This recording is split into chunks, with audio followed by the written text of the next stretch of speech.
اعوذ باللہ من الشیطان الرجیم بسم اللہ الرحمن الرحیم الحمدللہ رب العالمین الصلاۃ والسلام علی سیدنا و نبینا و طبیب قلوبنا و شفیع ذنوبنا ابی القاسم محمد اللہم صلی علی محمد و آل محمد وعجل فرجہم۔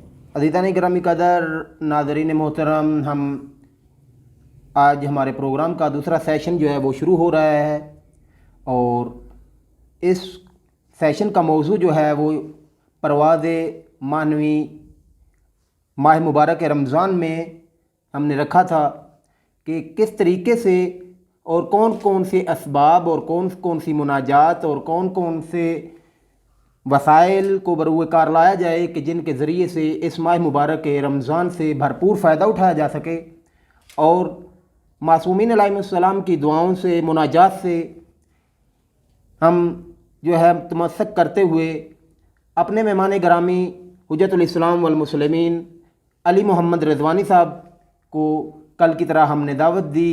آج بھی انشاءاللہ وہ آپ ناظرین کے لیے اپنے آسن انداز میں جو ہے وہ اس ماہ مبارک رمضان پر برکت مہینہ اللہ کی طرف سے جو ہمیں اپنے مہمان بنا کے رکھا گیا ہے کہ خدا نے ہمیں جو ہے اس ماہ مبارک رمضان میں اپنی طرف دعوت دی ہے، اپنے اس ماہ مبارک کی طرف دعوت دی ہے، یعنی ہم اللہ کی مہمان ہیں اس مہینے میں، اور اللہ کے دسترخوان کے اوپر جو مہمان ہوتا ہے وہ اللہ کے بلاوے پہ آتا ہے، یعنی جب اللہ کا بلاوا ہمیں آیا ہے اور اللہ نے ہمیں یہ توفیق عنایت فرمائی ہے کہ ہم اس ماہ مبارک رمضان میں اچھے طریقے سے جو ہے اس کو خود بھی اس سے فائدہ اٹھائیں اور دوسرے لوگوں کے لیے بھی معصومین علیہ السلام کی دعائیں اور مناجات کو بیان کریں کہ جس سے بہترین طریقے سے فائدہ اٹھا کر ہم اخروی دنیا کے لیے اپنے اسباب فراہم کر سکیں کہ ہم یہاں دنیا میں بھی کامیاب ہو جائیں اور آخرت میں بھی کامیاب ہوں۔ تو ہم اپنے مہمان گرامی حجت الاسلام والمسلمین علی محمد رضوانی صاحب سے جو ہے وہ تقاضا کرتے ہیں کہ وہ اپنے بیان سے احسن طریقے سے جو ہے وہ ہمارے دلوں کو منور فرمائیں کہ ہم کس طریقے سے جو ہے وہ اس مہینے سے بھرپور فائدہ اٹھا سکتے ہیں۔ احسن۔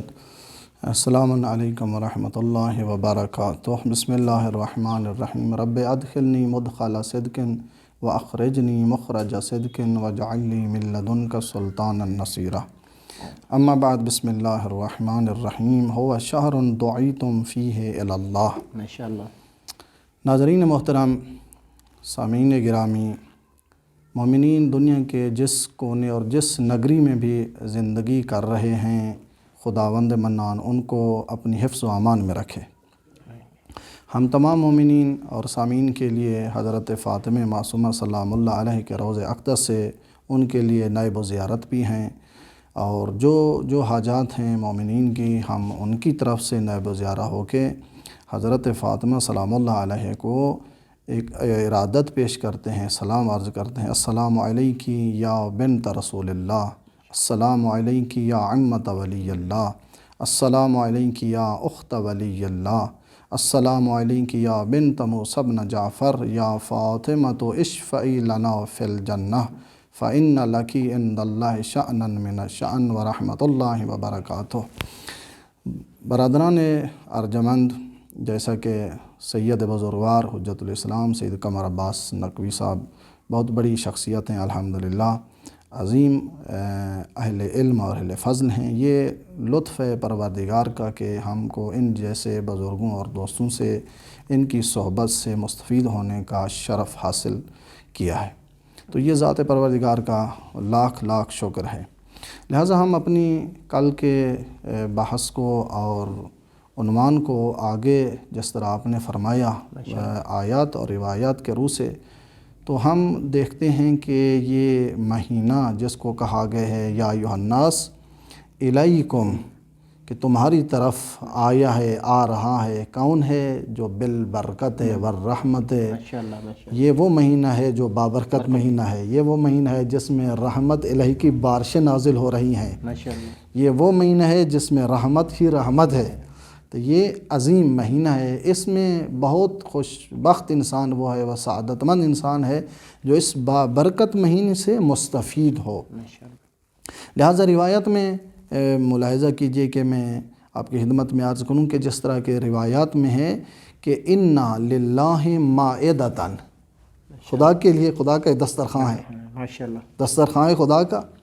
تو اس دسترخوان کے بارے میں جو روایات میں ہے کہ انسان جو ہے سوچ نہیں سکتا اس کے بارے ہے، یہ وہ دسترخوان اِنَّا لِلَّهِ مَائِدَةً، خدا کا دسترخوان ہے، بچھا ہوا ہے، ماشاءاللہ، تو اس پہ ہر ایک آدمی نہیں بیٹھ سکتا، ہر ایک کو دعوت نہیں دی گئی۔ ماشاءاللہ، علیہا ما لا عین رأت، اس دسترخوان کے اوپر جو چیزیں ہیں ابھی تک کسی آنکھ نے اس کو دیکھا نہیں، ماشاءاللہ، ماشاءاللہ، سبحان اللہ، ابھی تک کی آنکھ نے اس دسترخوان کے اوپر جو چیزیں دیکھا نہیں، ولا اذن سامعت، ماشاءاللہ، اور نہ ہی کسی کان نے ان چیزوں کے بارے سنا ہی نہیں کہ اس دسترخوان پہ کیا ہے، واہ، سبحان اللہ، نہ کسی آنکھ نے دیکھا، نہ کسی کان نے سنا اس دسترخوان پہ کیا ہے۔ کیا کہنا، ماشاءاللہ، تو آؤ کہ ہے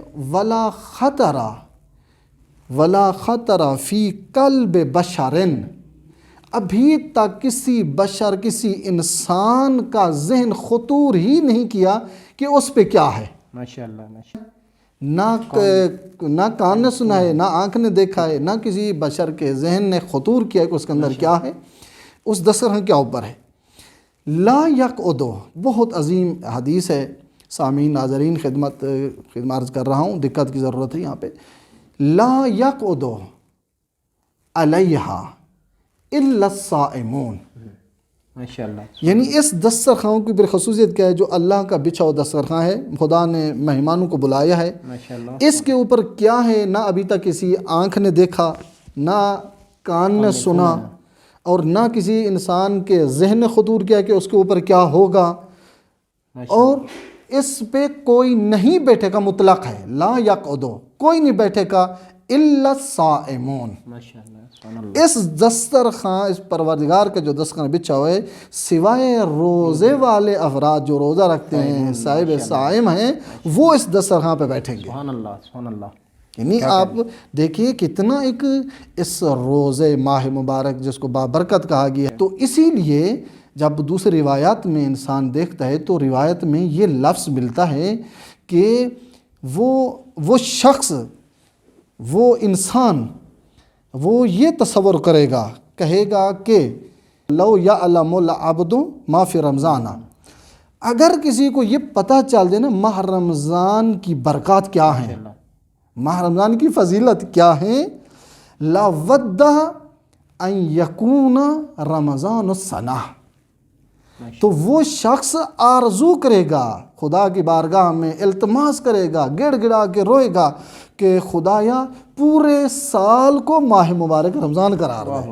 سبحان اللہ، لو یعلم العبد ما فی رمضان، اگر کسی کو یہ پتہ چل جائے نا ماہ رمضان کی برکات کیا ہیں، ماہ رمضان کی فضیلت کیا ہے، لا ودہ ان یکون رمضان السنہ، تو وہ شخص آرزو کرے گا، خدا کی بارگاہ میں التماس کرے گا، گڑ گڑا کے روئے گا کہ خدایا پورے سال کو ماہ مبارک رمضان قرار دے۔ امام سجاد جب آخری وداعی جو دعا پڑھتے ہیں کیا کہتے ہیں اللہ کی بارگاہ میں، کہتے ہیں یہ وہ مہینہ بابرکت کا مہینہ، یہ وہ مہینہ جس کے اندر جو فتحت الابواب الجنہ، جنت کے دروازے خدا نے کھول دیے ہیں کہ آؤ میں نے دروازے کھول دیے ہیں، آؤ جو آنا چاہتا ہے اس دروازے پہ آ جائے، میرے دروازے سب کے لیے کھلے ہوئے ہیں۔ وغلقت الابواب جہنم، خدا نے کہا نہیں نہیں میں نے جہنم کا دروازہ بند کر دیا، کوئی نہ جائے، ماشاءاللہ، کوئی اس کی طرف نہ جائے، میں نے بند کر دیا دروازہ، لہٰذا جس کو آنا ہے وہ جنت کے دروازے کی طرف آئے، اور میں نے کھول کے رکھے ہیں۔ سبحان اللہ، سبحان اللہ، وَصُفِّدَتِ الشَّيَاطِينَ، شیاطین کو کیا ہے باندھ کے رکھا ہے، بند کر کے رکھا ہے شیاطین کو۔ اور اس مطلب کی تھوڑی سی میں وضاحت کروں گا کہ شیطان کو خدا نے آیا رسیوں کے ساتھ باندھ کے رکھا ہے، زنجیر کے ساتھ باندھ کے رکھا ہے، یہ تو جبر ہے، ماشاءاللہ، یعنی کیونکہ یہ اگر خدا ان شیطان کو رسی کے ساتھ باندھ دیا ہے، اگر اس کو زنجیروں سے باندھ دیا ہے بالفرض، تو یہ تو جبر ہے، اس سے مراد کیا ہے؟ شیطان کو باندھا گیا اس مہینے میں، اس کی وجہ کیا ہے؟ کیا اس سے مراد ہے؟ ماشاءاللہ ماشاءاللہ. اگر ہم اس کو کہتے ہیں، کیونکہ آپ مومنین کے ذہن میں ممکن یہ بات ہے بھی شیطان جو رسی سے یا زنجیر سے باندھا گیا ہے، یہ تو خلاف عقل ہے، کیونکہ اس کو تو باندھ ہی نہیں کیا جا سکتا، اس لیے کہ انہوں نے کہا کہ مجھے آپ قیامت تک مجھے آزاد کر دیں. خدا نے کہا جا تو قیامت تک جو ہے تو آزاد ہے، جو کرنے کہا. یعنی وہ تو اس وعدے پہ، تو خدا اپنے وعدے پہ باقی ہے کہ قیامت کے دن تک یہ کیا ہے، یہ باقی ہے، اس کو جابر نہیں ہے. تو اس سے مراد کیا ہے؟ صفدت شیاطین، شیاطین کو باندھا گیا. اس سے مطلب کیا ہے؟ اس کے دو مطلب ہیں. ایک مطلب یہ ہے، آپ کا ایک دشمن ہے، آپ کا ایک دشمن ہے. دشمن کب کمزور ہوتا ہے؟ جب آپ کے نیرو، آپ کے افراد، آپ کی قدرت زیادہ ہو. ماشاءاللہ سبحان اللہ. جب آپ کی قدرت زیادہ ہوگی، جب آپ کا نیرو زیادہ ہوں گے، افراد زیادہ ہوں گے، تو دشمن کیا ہو جائے گا؟ ضعیف ہو جائے گا، کمزور ہو جائے گا، اس کو شکست ملے گی. وہ کیا ہو جائے گا؟ وہ اب مقابلہ کرنے کی بجائے وہ شکست تسلیم کر کے پیچھے چلا جائے گا، وہ سامنے نہیں آئے گا. یہ نیرو اور یہ جو قدرت ہے، یہ جو مثلا افراد، جن کے افراد زیادہ ہیں، جن کی قدرت زیادہ ہے، دشمن شکست کا آتا ہے.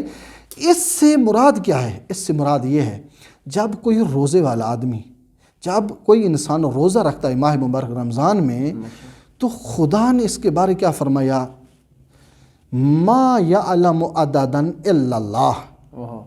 خدا فرشتوں کو مقرر کر دیتا ہے، اس فرشتوں کی تعداد کے بارے کسی بشر کو پتہ نہیں ہے جو کتنا ہے سوائے خدا کے. ماشاءاللہ. یہ بہت بڑی عبارت دقیق ہے کہ خدا ان ملائکہ کو جو بھیجتا ہے، کتنا ہے ملائکہ، فرشتے کتنا ہیں، لہٰذا کسی کو لا یعلم عددا الا اللہ، سوائے خدا کے کسی کو اس کے عدد کا پتہ نہیں کتنا فرشتے ہیں. سبحان اللہ. اور ان فرشتوں کو خدا نے بھیجا کس لیے ہے؟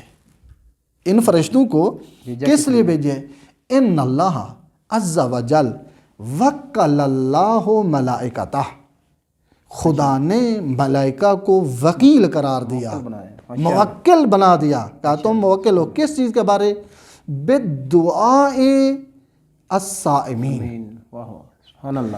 فرشتوں کو یہ کہا کہ تم دیکھو، تم نے دعا کرنی ہے جو روزہ رکھتے ہیں، ان کے لیے تم لوگوں نے دعا کرنی ہے. میں ایک نقطہ مومنین کی خدمت میں یہاں ایک بیان کروں گا کہ دیکھیں، ہم بشر جو ہیں، انسان جو ہے نا، وہ غیر معصوم ہیں، ہم خطا کار ہیں، غیر معصوم ہیں. لہٰذا اب غیر معصوم کی اہمیت کو دیکھیں خدا کے نزدیک کیا ہے. خدا کس کو موکل قرار دے رہا ہے اور کس کے لیے؟ سبحان اللہ سبحان اللہ. خدا فرشتوں کو موکل قرار دے رہا ہے، موکل بنایا ہے کن کے لیے؟ جو غیر معصوم ہے. یعنی معصوم کو حکم دیا ہے کہ تم نے غیر معصوم کے لیے دعا کرنی ہے. ماشاءاللہ ماشاءاللہ. یہ اس ماہ مبارک کی ایک برکت ہے.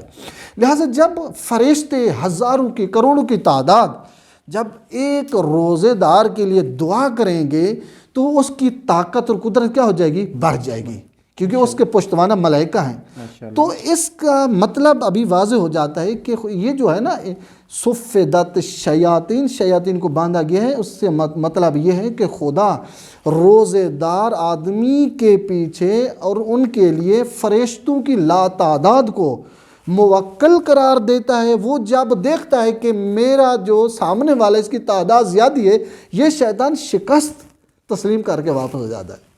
ماشاءاللہ. یعنی اس کے ہاتھ پاؤں باندھے گئے ہیں سے مراد یہ ہے کہ یہ کیا ہو جاتا ہے، اس کی قدرت اس وقت کام کی نہیں رہتی، کم ہو جاتی ہے. کیونکہ یہ تو چاہتا ہے اس کو میں گمراہ کروں نا، لیکن یہ جو چاہتا ہے میں اس کو گمراہ کروں، اس کے پیچھے کروڑوں کی تعداد فرشتے ہیں. اب جب یہ دیکھتے ہیں اس کے پیچھے کروڑوں کی تعداد فرشتے ہیں، تو یہ کیا ہوتا ہے؟ پیچھے ہو جاتا ہے. در واقعی کیا ہے؟ یہ باندھا جاتا ہے، در کے اس کے ہاتھ پاؤں باندھے جاتے ہیں. یہ ایک مطلب. دوسرا مطلب خود نہج البلاغہ میں امیر المومنین نے فرمایا شیطان کو کیسے باندھا جاتا ہے. امیر المومنین فرماتے ہیں یہ جو ہے یریدو، یہ شیطان کیا کرتا ہے؟ یہ ارادہ کرتا ہے ان یحل دینکم عقدۃ عقدہ. ماشاءاللہ. بہت لطیف جو ہے عبارت ہے امیر المومنین علیہ السلام کی.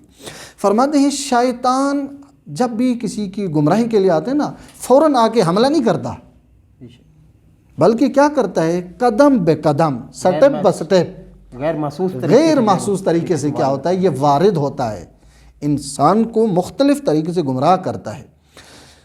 یہ جو آتا ہے عقدۃ عقدہ، یعنی پہلے کیا کام کرتا ہے، گرہ کھولتا ہے کسی چیز کو۔ تو امیر المومنین کی اس حدیث سے یہ معلوم ہوتا ہے کہ فرمایا یرید ان یحل دینکم عقدۃ عقدہ، کہ یہ شیطان یہ چاہتا ہے کہ تمہارے دین کو گرہ کے ذریعے آہستہ آہستہ دین کو کھولے اور تم کو بے دین قرار دے، یعنی دین کو تم سے جدا کرے۔ کیسے؟ آہستہ آہستہ۔ کیسے؟ مطلب یہ انسان کو پہلے آگے کہتا ہے دیکھیں یہ مکروہ چیز ہے، مکروہ ہے، اس سے کوئی مطلب نہیں ہے، کوئی وہ اتنا عذاب نہیں ہے، مکروہ ہے۔ مثلا نہیں آپ جو ہیں وہ کھڑے ہو کے کھانا کھاؤ، مسئلہ نہیں، مکروہ ہے۔ گرم روٹی کھانا مکروہ ہے، گرم سالن کھانا کو انجام دے گا تو ایسا ایسا اس کے پلے جو ہیں وہ اس کی سیڑھی کے یہ اس کا یہ احسن یہ اس کے سٹیپ شروع ہو رہے ہیں مکروہ کے، اس کے کہتے ہیں مکروہ ہے۔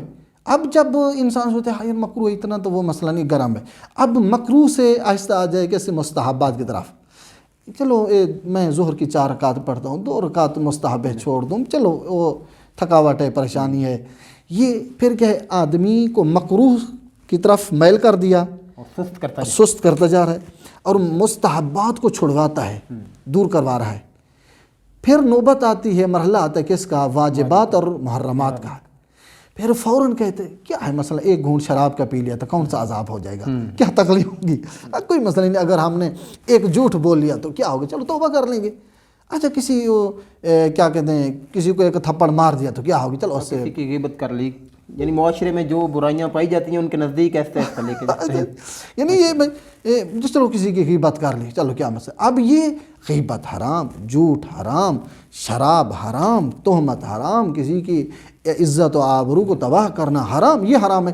یہ آہستہ آہستہ کیا کرتا ہے وارد کرتا ہے انسان کو، داخل کرتا ہے محرمات کی طرف، یہ حرام کی طرف کہ اس کی طرف جا۔ اب انسان کیا کہتا ہے ان کے وسواس سے آہستہ آہستہ واجبات سے محرمات کی طرف آ گیا ہے، مکروہات کی طرف منتقل کر دیا، وارد کر دیا، مستحبات کو چھڑوا دیا۔ اب جو حرام چیزیں ہیں ان حرام چیزوں کی طرف کیا ہے ان کو ترغیب دے رہا ہے، تشویق کر رہا ہے کہ مثلاً یہ کیا چلو آج مثلاً کیا کہتے ہیں جھوٹ بولنے کے تو کیا ہوگا، اگر کسی پہ تہمت لگائیں تو کیا ہوگا، اب چلو 1-2 میٹر کسی کا کپڑا چوری کر لیا تو کیا ہوگا، چلو اور کچھ نہیں ہے، دکان پہ جاتے ہیں وہ بچے نے 5-6 ٹافیاں اٹھا لیں، یہ کیا ہو گیا، چلو بچہ ہے، نہیں یہ ابتدا ہے حرام کی، اور یہیں پہ کیا ہے یہ انٹری ہے، داخل ہو رہا ہے یہ انسان۔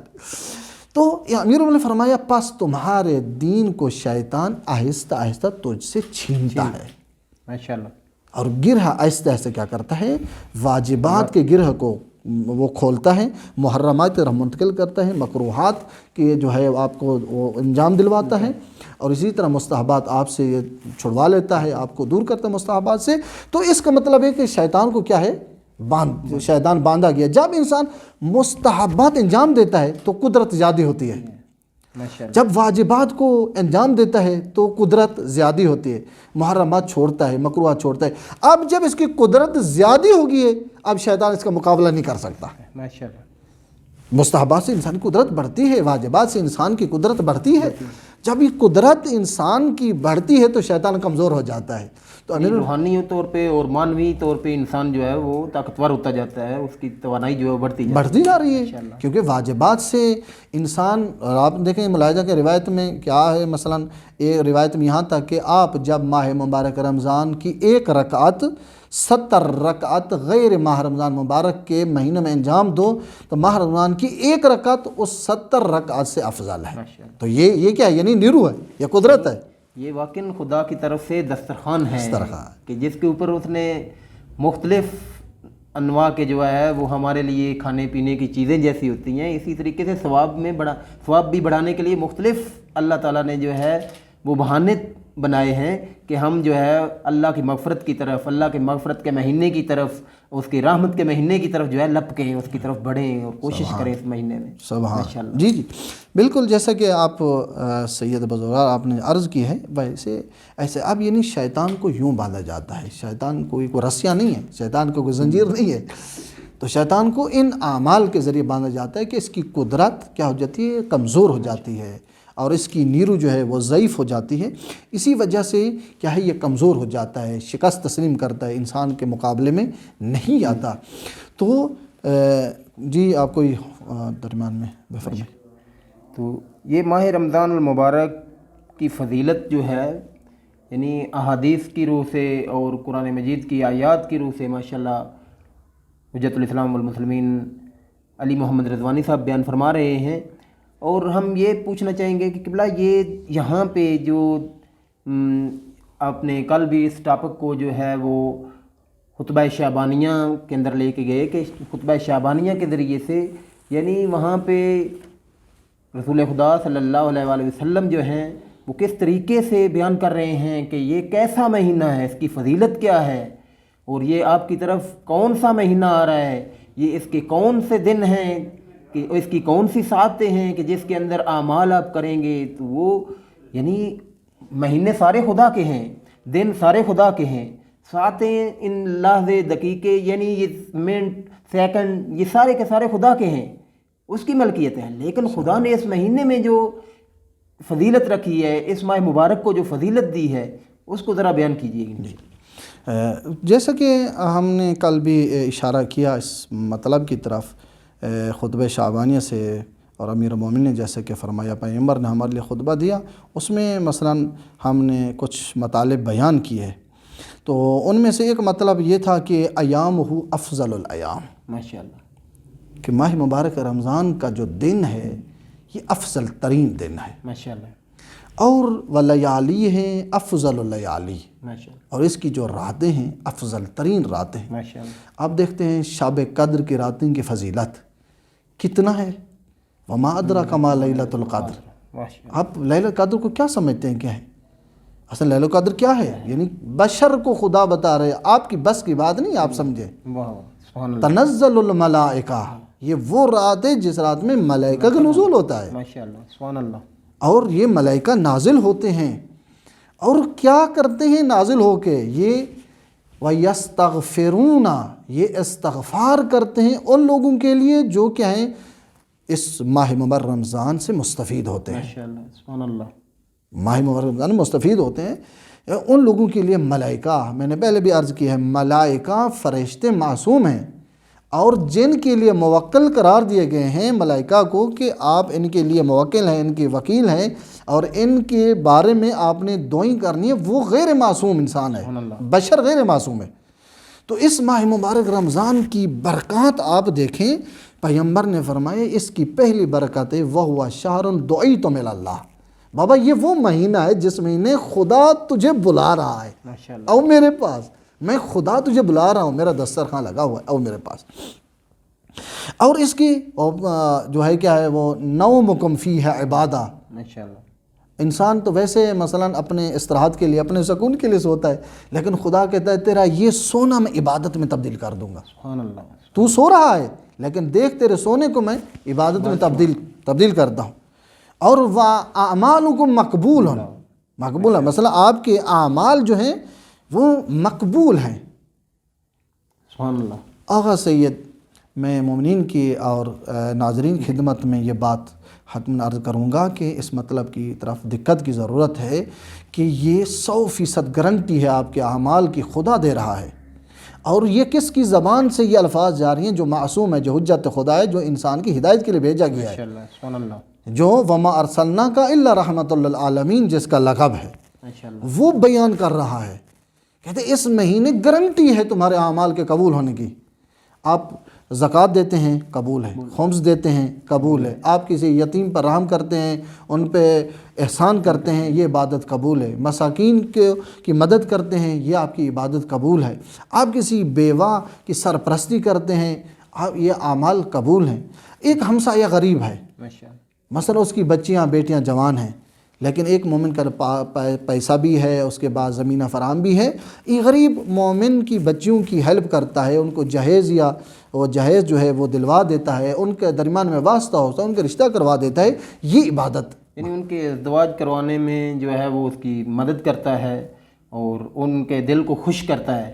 یعنی یہ مہینہ بھی جو ہے ماہ رمضان المبارک اسی وجہ سے جو ہے کہ انسان دلی طور پہ جو ہے وہ خدا کی طرف جو ہے لو لگائے، اور خدا کی طرف جب انسان بڑھتا ہے اور اپنے خالق کی طرف جب بڑھتا ہے، صحیح معنوں میں وہ خالق اکبر کی معرفت جب کرتا ہے اور اس کے ذریعے سے وہ اپنے اعمال کو بجا لاتا ہے، جب واقعی حقیقی معرفت انسان کو خالق کی ہوتی ہے، اس کے بعد جو بھی عمل وہ کرتا ہے تو وہ للہ ہوتا ہے، اور جو بھی للہ عمل کیا جاتا ہے، خدا کے لیے عمل کیا جاتا ہے، اس کی قبولیت کا ذمہ جو ہے وہ خدا نے لیا ہے۔ بالکل ایسے آغا سید، بالکل آپ نے صحیح فرمایا۔ تو پھر پیغمبر نے کہا نا کہ اتنا بابرکت جس کے فضائل کی انتہا نہیں ہے، جن کی رات کی عبادات کو شمار نہیں کیا جا سکتا، جن کے دن کے مثلا آپ کے انفاسوں فی ہے تسبیح، کہ آپ کا سانس لینا یہ ایک تسبیح ہے۔ اس بابرکت مہینے میں بھی اگر کوئی خدا نہ کرے کوئی اس بابرکت مہینے سے محروم ہے اور مستفید نہیں ہو رہا، ماہ مبارک رمضان سے استفادہ نہیں کر رہا، تو پیغمبر نے کہا کہ فَإِنَّ الشَّقِي مَا حُرِمَ غُفْرَانُ اللَّهِ، وہ پھر اس کی کسی اور مہینے میں بخشش ہے ہی نہیں۔ جو ماہ مبارک رمضان جو اس میں رحمتوں کا نزول، بارشوں، اور خدا نے اپنا دسترخوان کھولا ہوا ہے، آؤ اس دسترخوان پر اوپر بلا رہا ہے، دعیتم الی اللہ، خدا کی طرف تجھے بلایا جا رہا ہے، آؤ۔ پھر بھی اگر کوئی خدا نخواستہ کہ اس ماہ مبارک رمضان استفادہ نہ کرے، تو پیغمبر نے کہا پھر اس سے کوئی شقی ترین انسان کائنات میں نہیں ہے، یعنی بدبخت ترین انسان، پاسترین انسان اور با نکمت انسان جسے کہا جاتا ہے، کہ اس سے پھر کوئی کائنات میں ہے ہی نہیں۔ ماہ مبارک رمضان کی فضیلتیں بہت زیادہ ہیں۔ اگر اجازت ہو تو اگر آپ نے مومنین سے کوئی بات کرنی ہو تو کر لیں، تو اگر اجازت ہو ایک دو اور میں جملہ بیان کروں گا انشاءاللہ اگر آپ کے حکم۔ ماشاءاللہ، قبلہ صاحب نے بہت ہی اچھے انداز میں جو ہے وہ ان اسباب کے اوپر اور ان عوامل کے اوپر جو ہے وہ روشنی ڈالی ہے۔ تو ہم دیکھتے ہیں کہ اس ماہ مبارک رمضان کے اندر جو ہے وہ فقط ہمارا جو ہے وہ کھانے پینے کو چھوڑ دینے کا نام روزہ نہیں ہونا چاہیے، بلکہ ہماری سوچ کا بھی روزہ ہونا چاہیے۔ تو اسی طریقے سے امیر المومنین علیہ السلام جو ہے وہ فرماتے ہیں کہ آپ کا روزہ سیام القلب، سبحان اللہ، سبحان، تو دل کا روزہ کیسا ہو، کیسا ہو، عن الفکر، احسن، کہ اس کی فکر جو ہے وہ پراگندہ نہ ہو، وہ فکر جو ہے خدائی فکر ہو۔ تو اب معصوم کا کلام ہے، تو معصوم کا کلام جو ہے وہ کلام الامام ہوتا ہے، یعنی جو وقت کے امام ہیں، اگر وہ کلام کرتے ہیں تو وہ جتنے کلام کرنے والے ہیں ان کی کلاموں کی امام جو ہے امام کی کلام ہوتی ہے۔ تو معصوم فرما رہے ہیں سیام القلب عن الفکر فی الآثام افضل من سیام البطن عن الطعام۔ سبحان اللہ۔ اب قلب کا جو روزہ ہے اور فکر کی طرف، یعنی کہ وہ فکر کرے، سبحان اللہ، تو معصوم فرماتے ہیں کہ وہ بھوکا رہنے سے جو ہے وہ بہتر روزہ اس کا یہ ہے کہ انسان کے قلب اور دماغ اور اس کا جو وہ فکر کرے کہ میرے لیے یہ میں کیوں خدا نے رکھا ہے۔ تو اب اس کے ہاتھوں کا روزہ ہے، اس کی زبان کا روزہ ہے، اس کی آنکھوں کا روزہ ہے، اس کے کانوں کا روزہ ہے۔ یعنی روزہ کا معنی کیا ہے کہ انسان جو ہے وہ ہر وہ چیز کے جو اس کے کانوں کے سننے کے لیے اللہ نے جو ہے حرام کیا ہے اس کو نہ سنے تو وہ روزے دار ہے، اس کا کان جو ہے وہ روزے دار ہے۔ اس کی زبان وہ بات نہ کرے کہ جو خدا نہیں چاہتا کہ اس کی زبان سے نکلے، اس کی زبان کا روزہ ہے۔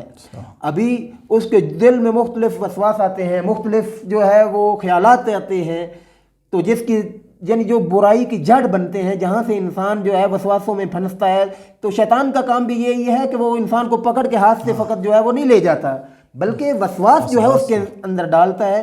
تو وہ کہاں پہ ڈالتا ہے؟ اس کے دل کے اوپر حملہ کرتا ہے۔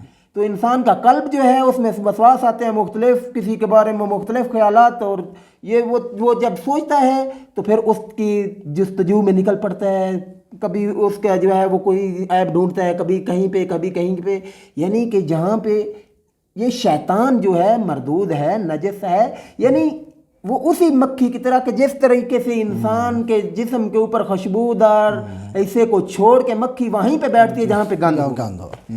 تو وہ بھی وہیں پہ حملہ کرتا ہے کہ انسان کا قلب اگر پاک ہوگا تو انسان کی طرف شیطان جو ہے وہ آگے نہیں بڑھ سکے گا۔ تو امیر المومنین علیہ السلام بھی یہی فرما رہے ہیں کہ صیام القلب جو ہے انسان کے دل کا روزہ یہ ہے کہ اس کی فکر اچھی ہو، سبحان اور اسی طریقے سے یہ اس کی فکر کا اچھا ہونا، اس کے قلب کا روزہ یہ ہے، یہ اس روزے سے بڑھ کے روزہ ہے کہ وہ جو ہے وہ طعام کا فقط روزہ رکھے، یعنی کہ وہ کھانے پینے کو چھوڑ دے۔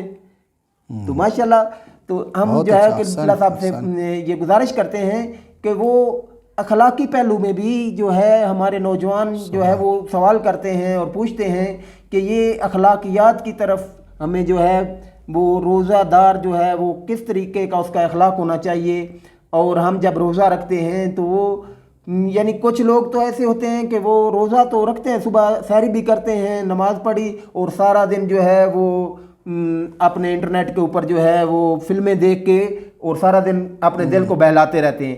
کیا اس طریقے سے یہ ہمارا روزہ ہے یا نہیں ہے کہ اخلاقیات، یعنی کہ جب انسان ایسی فلموں انٹرنیٹ اس کے پاس ہے، فلموں کی طرف جاتا ہے اور دیکھتا ہے تو اس کے خیالات جو ہے وہ مختلف طریقوں سے مختلف طرف سے جو ہے وہ بکھرتے ہیں، کہ جس کی وجہ سے اخلاقیات یعنی کہ مفاسد جو ہیں وہ بڑھ جاتے ہیں، فساد جو ہے وہ لوگوں کے اندر جو ہے وہ بڑھتا ہے۔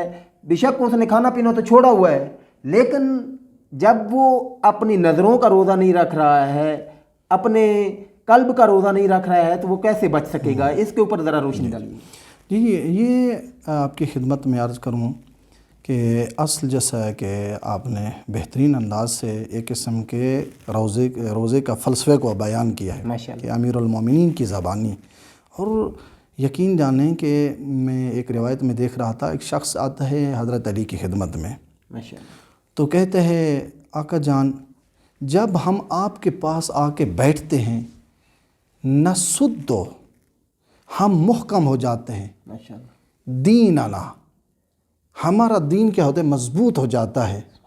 جب آپ کے پاس آ کے بیٹھتے ہیں اور آپ ایسی باتیں کرتے ہیں تو ہمارا دین اور ہمارا قلب مطمئن اور مستحکم ہو جاتا ہے، نسد و دیننا، ہمارا دین مضبوط ہو جاتا ہے۔ آقا جب وہ اخرجنا یا وہ خرجنا دونوں لفظ استعمال ہیں، جب ہم آپ سے اٹھ کے جاتے ہیں باہر تو لوگوں کی باتیں اور وہ فضا جو ہے وہ ایسی باتیں ہم سنتے ہیں، آقا ہم گھبرا جاتے ہیں، پریشان ہو جاتے ہیں، یہ ہمیں سمجھ نہیں آتی۔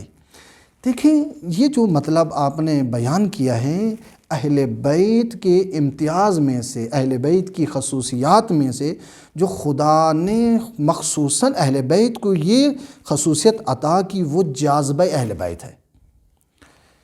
یعنی دشمن ترین انسان بھی جب بھی اہل بیت کے سامنے آتا اس کی دو حالتیں ہوتی تھیں، یا وہ اہل بیت کے مقابلے آنے سے پہلے فرار کر جاتا تھا، جو ہی دیکھتا تھا نا، تو یہ خدا نے عنایت کی، پروردگار نے خاص عنایت کی ہوئی تھی اہل بیت کے اوپر، یعنی ان کی ہیبت کو دشمن برداشت نہیں کر سکتا تھا، وہ فوراً فرار کرتا تھا۔ اگر دشمن بالفرض فرار نہیں کرتا، ان کے سامنے آتا، پھر وہ تسلیم ہونے پہ مجبور ہو جاتا تھا، پھر ان کو کہنا پڑتا تھا مثلا اشہد ان اکا علی ولی اللہ، وہ یہ ان کو کہنا پڑتا تھا۔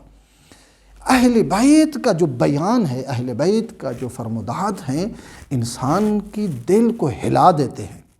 اور جیسے کہ آپ نے اس روزے کے فلسفے کی طرف اشارہ ہے امیر المومنین کی بیانی سے، اسی طرح میں اس کو تھوڑا سا ایک اور زاویے سے بیان کرنا چاہتا ہوں۔ فرماتے ہیں روزے کا مطلب کیا ہے؟ جیسے کہ آپ نے فرمایا روزہ فقط کھانا پینا اس سے رکنے سے یہ روزہ نہیں آتا۔ مثلا میں کھانا نہیں کھاتا، پانی نہیں پیتا ظاہری طور پر، یہ ممکن ہے ظاہری طور پر اس کو روزے دار کہا جائے، لیکن وہ روزہ جو مطلوب الہی ہے، وہ روزہ جو مطلوب اہل بیت ہے، وہ کیا ہے؟ ظاہری طور پر نہ کھانا نہ پینا، یہ اطلاق ہے کہ آدمی کو روزہ ہے۔ مثلا نہیں ہے بچہ بھی کوئی اگر مکلف نہ ہو، مثلا وہ کھانا نہ کھائے پانی نہ پیے، تو یہ اس کو بھی کہا سکتا ہے یہ بچہ بھی کیا ہے؟ روزہ رکھا ہو۔ یہ کمال نہیں ہے کھانا نہ کھانا، پانی نہ پینا، یہ چیزیں کہ میں پورا صبح سے لے کر شام تک جو ہے میں ان چیزوں کو انجام نہ دوں، خدا کے لیے مثلا یہ شاید ظاہری طور پر کہا جو روزہ ہے، لیکن مطلوب خدا نہیں ہے۔ خدا اس روزے سے کیا چاہتا ہے؟ خدا ایک اور چیز چاہتا ہے اس روزے سے، وہ کیا ہے؟ تصدقوا علی فقرائکم۔ ماشاء اللہ، سبحان اللہ۔ تم روزہ رکھتے ہو نا، روزے کی ایک جہت یہ ہے جب تم روزہ رکھو نا، تمہیں یہ احساس ہونا چاہیے ایک پورا دن میں نے جو نہیں کھایا کہ مجھے کتنا تکلیف ہوئی، لیکن جو 3 دن 4 دن جس کے گھر میں کھانا نہیں ہے تو اس کی حالت کیا ہوگی؟ ایک مرتبہ خدا احساس دلوانا چاہتا ہے۔ در واقع روزہ یعنی کیا؟ یعنی احساس، آپ ایک فقیر کا احساس کر سکیں، یعنی اس کی بھوک کا احساس کریں، یعنی ہم اس کے اندر جو ہے احساس ہمدردی جو ہے ہمدردی وہ ابھرے۔ خدا ایجاد کر رہا ہے۔ تصدقوا علی فقرائکم، تم فقیروں کی کیا کرو؟ ان کو صدقہ دو۔ یعنی کیا؟ یعنی خدا احساس دلا رہا ہے، دیکھو تم صبح سے شام تک کھانا نہیں کھایا، پانی نہیں پیا، تجھے کتنا یہ احساس ہو رہا ہے۔ جو 1 ہفتہ 5 دن 1 مہینہ جس کے گھر میں کھانے کے وہ پیسہ نہیں ہے، کھانے کا مال نہیں ہے، اس کے پاس روٹی نہیں ہے، اس کے پاس آٹا نہیں ہے، تو آپ ذرا 1 دن کھانا نہیں کھایا تو ذرا احساس کرو جس کے پاس 1 ہفتے کا کھانا نہیں ہے تو اس کی کیا حالت ہے؟ ماشاء اللہ، اس کی کیا حالت ہوگی؟ یہ روزہ یعنی کیا؟ یہ روزہ احساس دلانا۔ اب میں مثلا ایک صبح سے شام تک پانی نہ پیوں تو کتنی حالت ہوتی ہے آدمی جب روزہ افطار کرتا ہے، جب ٹھنڈا پانی پیتا ہے کہتا ہے اللہ کا شکر ہے دل میرا ٹھنڈا ہو گیا ہے۔ ماشاء اللہ، یعنی پورے دن جو ہے وہ گرمی کا روزہ ہے، یا مثلا جس طرح کہ ابھی سردیوں کے روزے ہیں اتنا محسوس نہیں ہوتا، لہٰذا پہلے کچھ سال پہلے جب گرمیوں کو روزہ ہوتا تھا، جب آدمی پانی ٹھنڈا پیتا تو یہ پروردگار تیرا کروڑ شکر ہے میرا دل ٹھنڈا ہو گیا ہے۔ ماشاء اللہ، تو خدا احساس دلانا چاہتا ہے۔ تصدقوا علی فقرائکم، روزہ رکھنے سے تجھے احساس ہونا چاہیے جو تمہارے فقیر مومن بھائی ہیں ان کا تم احساس کرو، ان کے بارے فکر کرو۔ سبحان اللہ، وعلی مساکینکم، جو تمہارے مساکین غریب مومن ہیں ان کا بھی تجھے احساس ہونا چاہیے۔ ان کے پاس کھانے کے لیے نہیں ہے، ان کے پاس کپڑے اتنا نہیں ہے، ایک ہی جوڑا ہے جو پورا سال جو ہے وہ استعمال کر رہا ہے، ایک ہمسائے جس کے پاس 10 جوڑے 20 جوڑے، دن میں ہر جوڑا وہ کیا کرتا ہے؟ چینج کرتا ہے، تبدیل کرتا ہے، لیکن وہ بھی تو انسان ہے نا جو آپ کا ہمسایہ ہے، تو اس کے پاس ایک ہی جوڑا ہے جو پورے سال اسی کو استعمال کرتا ہے، سردی میں بھی وہی، گرمیوں میں بھی وہی۔ یعنی کیا؟ تجھے روزہ رکھنے سے احساس دلایا جاتا ہے تم ذرا وہ تم سے جو نیچے ہے نا، جو مالی وضعیت جن کی آپ سے نیچے ہے، ذرا ان کا احساس کرو۔ ماشاء اللہ، ماشاء اللہ۔ روزے کی ایک کیفیت میں مجھے یاد آ رہا ہے کہ امام حسن عسکری علیہ السلام جو ہے ان سے بھی کسی نے روزے کے بارے میں پوچھا کہ روزہ کیا ہے، روزے کو روزہ کیوں کہتے ہیں؟ تو اسی وجہ سے امام نے فرمایا کہ روزہ اس لیے فرض کیا گیا ہے کہ آپ کے اندر جو ثروت مند ہیں ان کو بھی بھوک کا احساس ہو، کہ وہ جو فقیر ہیں ان کی ضرورتوں کو وہ پورا کر سکے۔ یعنی ماشاءاللہ امام نے بھی جو ہے اس کی طرف تاکید فرمائی ہے، اور یہ بھی آپ کی کلام جو آپ ماشاءاللہ بیان فرما رہے ہیں اس کا بھی لب لباب یہی ہے، کیونکہ ہمارے اس چینل کے ذریعے سے جو بھی پروگرام جو ہے وہ نشر ہوتے ہیں اصل میں اس کا لب لباب جو ہے وہ معصومین علیہ السلام کے ہی روایات کو لیا جاتا ہے اور ان سے ہی مطلب اخذ کر کے بیان کیا جاتا ہے۔ تو ہم اپنے ناظرین سے جو ہے وہ یہ خواہش کریں گے کہ ہمارے اس ٹی وی چینل القائم کو جو ہے وہ سبسکرائب بھی کریں اور ہمارے ساتھ تعاون بھی کریں کہ ہم اس کو ضرور دیکھا کریں،